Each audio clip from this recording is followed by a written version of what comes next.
Buenas noches, siguiendo con el curso de farmacología clínica, nuevas tendencias en farmacología antiinfecciosa en VIH-Sida.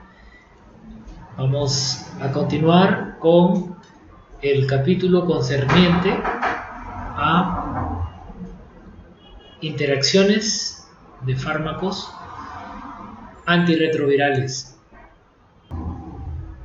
Estos fármacos tienen, como cualquier otra terapia farmacológica, tienen dos situaciones. La primera es que al asociarse con medicamentos en los cuales el problema del VIH pueda manifestar un problema de salud concomitante, estas asociaciones pueden conllevar a la toxicidad o a la reducción de la eficacia. Entonces es muy importante tener en cuenta que la comedicación que va a devenir con el antirretroviral sepamos orientar de la mejor manera si es que conduce a una inseguridad o a una reducida eficacia de los mismos.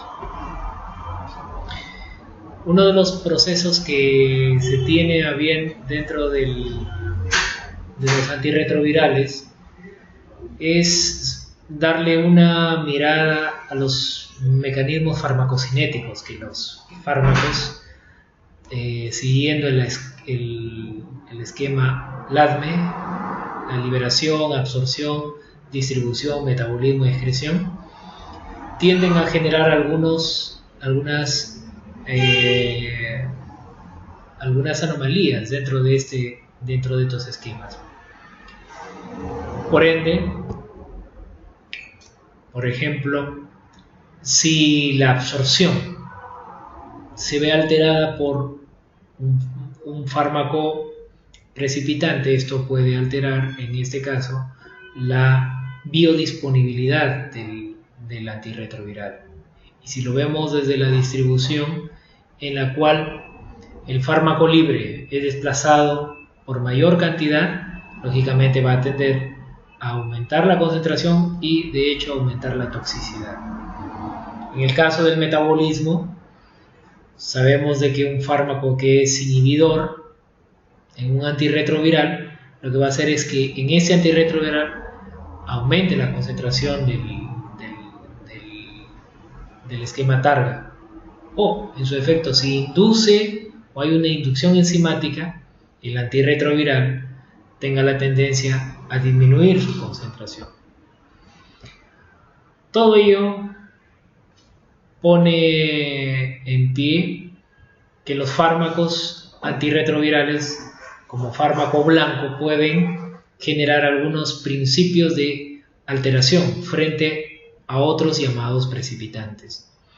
Por ejemplo, tenemos el caso de diferentes citocromo P450, si ahora estamos observando las enzimas que actúan a nivel hepático.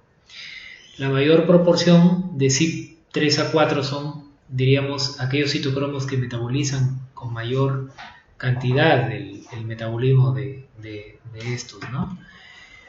Por ende, si hablamos de fármacos que van a inhibir a citocromo 3A4, lo que va a hacer es que el fármaco blanco, el antirretroviral, va a incrementar su concentración sérica, y al incrementarla, desde luego vamos a observar toxicidad. Esto normalmente, si lo esquematizamos, tiene repercusión en muchos transportadores, por ejemplo, la glicoproteína P. Esta ha resultado siendo hoy en día para la medicina farmacológica diríamos un caballito de batalla, como para poder entender diferentes tipos de interacciones. Por ejemplo, el uso de digoxina con lopinavir. Lo que se ha podido observar es que en pacientes VIH que hagan uso de la digoxina y lopinavir y a la vez ritonavir, estos fármacos conlleven a que el lopinavir y el ritonavir inhiban la glicoproteína P. Y al inhibir la glicoproteína P a nivel del enterocito, aumenten la concentración de digoxina. Farmacocinéticamente se puede observar un aumento de más de 1.8 veces la digoxina. ¿Por qué resulta siendo importante este incremento? Porque la digoxina, al ser un fármaco de estrecho margen terapéutico, esto puede conllevar a problemas de arritmia, esto puede conllevar a problemas cardiovasculares generados por este medicamento. Entonces, hay que tener mucho cuidado en este tipo de administración. Lo mismo sucede con el fármaco llamado tripanavir en asociación con ritonavir. Estos hacen a la vez una inhibición intestinal a nivel de CYP3A4. ¿Esto qué cosa va a generar? Por ejemplo, en el caso del midazolam, administrado vía intravenosa, aumenta 3 veces el área bajo la curva del midazolam. Ustedes saben que el midazolam es una benzodiazepina, fármaco inductor de la hipnosis, y puede conllevar pues a una hipnosis mucho más prolongada como efecto colateral. Lo mismo sucede con la vía oral. Al ser inhibidor en la asociación de tripanavir con ritonavir, puede aumentar hasta 10 veces más el área bajo la curva del midazolam. Por ende, entonces, hay que tener mucha precaución al momento de utilizarlo. Por ende, hablamos que los fármacos inhibidores, por ende, van a generar un aumento en la concentración sérica, en este caso mayor toxicidad del antirretroviral. Por otro lado, otro de los mecanismos claves en interacción a nivel del metabolismo, estamos observando el uso de fármacos inductores enzimáticos. Desde luego que los fármacos inductores enzimáticos van a disminuir la concentración sérica del antirretroviral.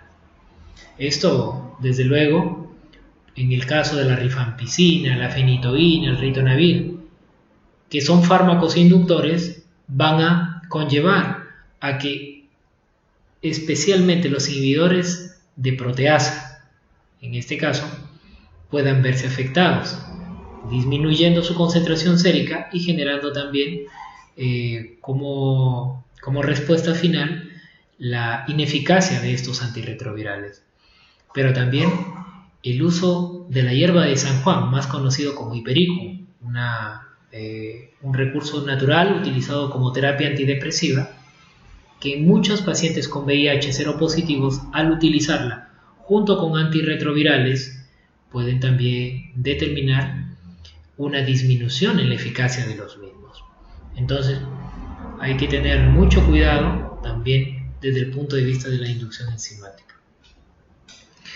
El caso, por ejemplo, del omeprazol, junto tenemos al atazanavir. ¿Qué es lo que se puede observar? Se puede observar de que el caso del omeprazol puede reducir hasta un 27% el área bajo la curva del atazanavir. Desde luego, en una dosis de 20 miligramos de omeprazol 4 veces al día, esto pueda generar en el antirretroviral que se reduzca, en este caso, cerca del 27% que habíamos comentado. Imagínense si utilizamos omeprazol 40 miligramos, esta reducción va a aumentar, es decir, se va a ir hasta el 76%, conllevando pues a una ineficacia clínicamente significativa cuando se utiliza pues cada vez mayor cantidad de omeprazol en combinación con atazanavir. Por otro lado, la inducción enzimática tiene un periodo de tiempo de más o menos 10 días que va a generar este efecto inductor como tiempo de vida. y desde luego hay que tener siempre las condiciones adecuadas, porque al tener esa repercusión de más o menos 10 días, el fármaco, en este caso blanco, va a tener mayor inefectividad durante este proceso de tiempo.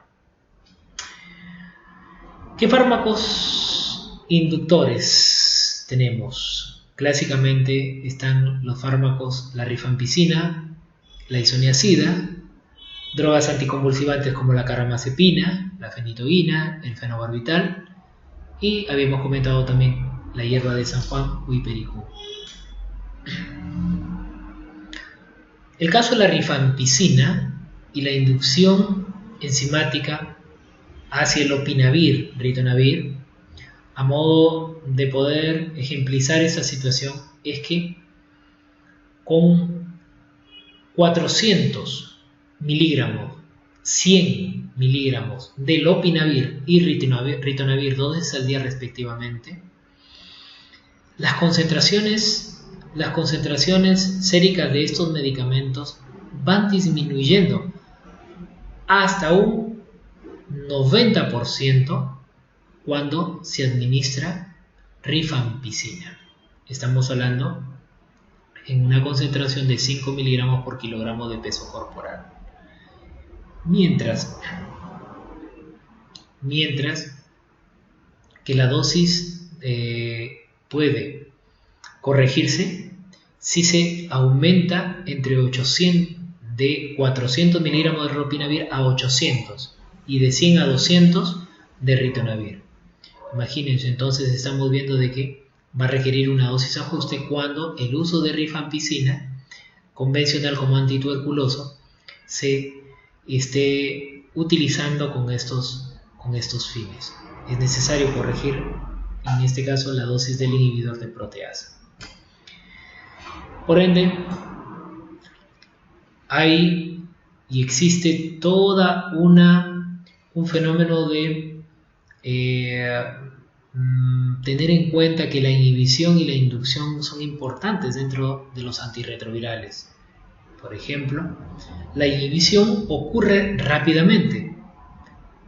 Muchas veces es inmediata o hasta 48 horas. Sin embargo, la inducción puede generar o puede ocurrir muchas veces hasta 14 días después de haber administrado el inductor. Por ende, el papel que tiene el inductor va a tener una consideración de mayor tiempo al momento de ser administrado. Los factores que se manejan dentro del esquema antirretroviral versus los diferentes tipos de comorbilidad y el uso de otros fármacos está determinado por numerosos factores farmacocinéticos y hasta fenotípicos. Estamos hablando de transportadores, genética, adherencia, comorbilidad, enzimas, entre otros. Por ejemplo, un paciente VIH versus un no VIH, la pluripatología que maneja el paciente VIH, a mayor número de comorbilidades, vamos a obtener una mayor polifarmacia y por ende un mayor número de interacciones. Y eso va a depender desde luego de la edad. A mayor edad, mayor pluripatología y desde luego mayor posibilidad de interacciones farmacológicas. Desde luego que ya los pacientes VIH tienen un riesgo como valor agregado. El uso de 3 o 4 fármacos en la terapia TARGA o la terapia HAART, la High Activity Antiretroviral, también aumenta el riesgo. Más aunado a los múltiples agentes para el tratamiento o prevención de comorbilidades, aumenta mucho más. Por ende, esto va a generar un profundo impacto sobre la CYP P450. Hay que tener en cuenta también de fármacos que puedan tener, diríamos, un impacto cada vez mayor sobre los pacientes VIH, dirigido al tema de las interacciones. Por ejemplo, las estatinas, la simvastatina y la lovastatina, desde luego, tienen una interacción con los antirretrovirales. Los fármacos anticonvulsivantes, ya lo habíamos visto, la repercusión son básicamente por ser inductores enzimáticos. La warfarina es otro fármaco que hay que tener muy en cuenta por ser un fármaco de estrecho margen terapéutico. El sildenafil, otro fármaco que hay que tener en cuenta tras el uso de antirretrovirales. Los anticonceptivos orales, también tenemos benzodiazepinas, habíamos mencionado en los ejemplos anteriores el midazolam, también el triazolam. Los derivados del ergot, también hay que tener muy en cuenta estos fármacos al momento de utilizar con los antirretrovirales. Por ende, podríamos decir que las interacciones farmacológicas dentro de el espacio de este problema de salud denominado VIH representa un desafío para los clínicos. Un conocimiento actual, por ende, es o debe ir cada vez con mayor dinamismo y un constante cambio. Por ende, la vigilancia, las referencias van a ser importantes al momento de hacer o generar un manejo exitoso. Una data farmacocinética, desde luego, debiese ser críticamente evaluada. Un exacto enfoque sistémico integral finalmente respondería en base a una adecuada información. Hay una serie de, hoy en día, páginas que nos ayudan a hacer un manejo cada vez más exhaustivo en el campo de las interacciones, sobre todo de índole farmacocinético y farmacodinámico en el problema del VIH. Por ejemplo, tenemos el inmunodeficiencia clínica, el HIV Medication Guide, el HIV Insight, el Hospital Clínico de Barcelona, tenemos también el Medscape, tenemos también la Universidad de Liverpool, que aporta también con una data importante en interacciones, y por último el SuperSite, que es una base de datos muy importante para poder conocer todo este tipo de interacciones, en este caso teniendo pues como énfasis la parte genética de los citocromos P450. Haciendo un repaso rápido, por ejemplo, en el Hospital General de Toronto, en la página denominada Inmunodeficiencia Clínica, nosotros podemos encontrar una lista de interacciones de los antirretrovirales con diferentes clases de fármacos: anticonvulsivantes, antihiperglicemiantes, antihipertensivos, antimaláricos, antineoplásicos, antifúngicos, fármacos, en este caso derivados de estatinas, anticonceptivos, entre otros. Es una página excelente como para poder hacer una búsqueda más minuciosa. En el caso de el HIV Medication Guide, nos ayuda también a particularizar también la búsqueda. Este es un bonito panorama para seguir indagando, en este caso con esta base de datos, las interacciones que tienen los antirretrovirales. Vamos a ir poco a poco yendo al estudio de casos con la finalidad de interpretar, diríamos, de una manera mucho más práctica la parte teórica que acabamos de finalizar, y vamos a tener en cuenta análisis de reporte de casos seleccionados intrahospitalariamente. Vamos a aplicar también las herramientas que acabo de resumir a nivel de páginas web, y al final tomar decisiones clínicas apropiadas. Por ende, vamos a finiquitar en este espacio de tiempo para continuar con el desarrollo de los casos prácticos. Gracias.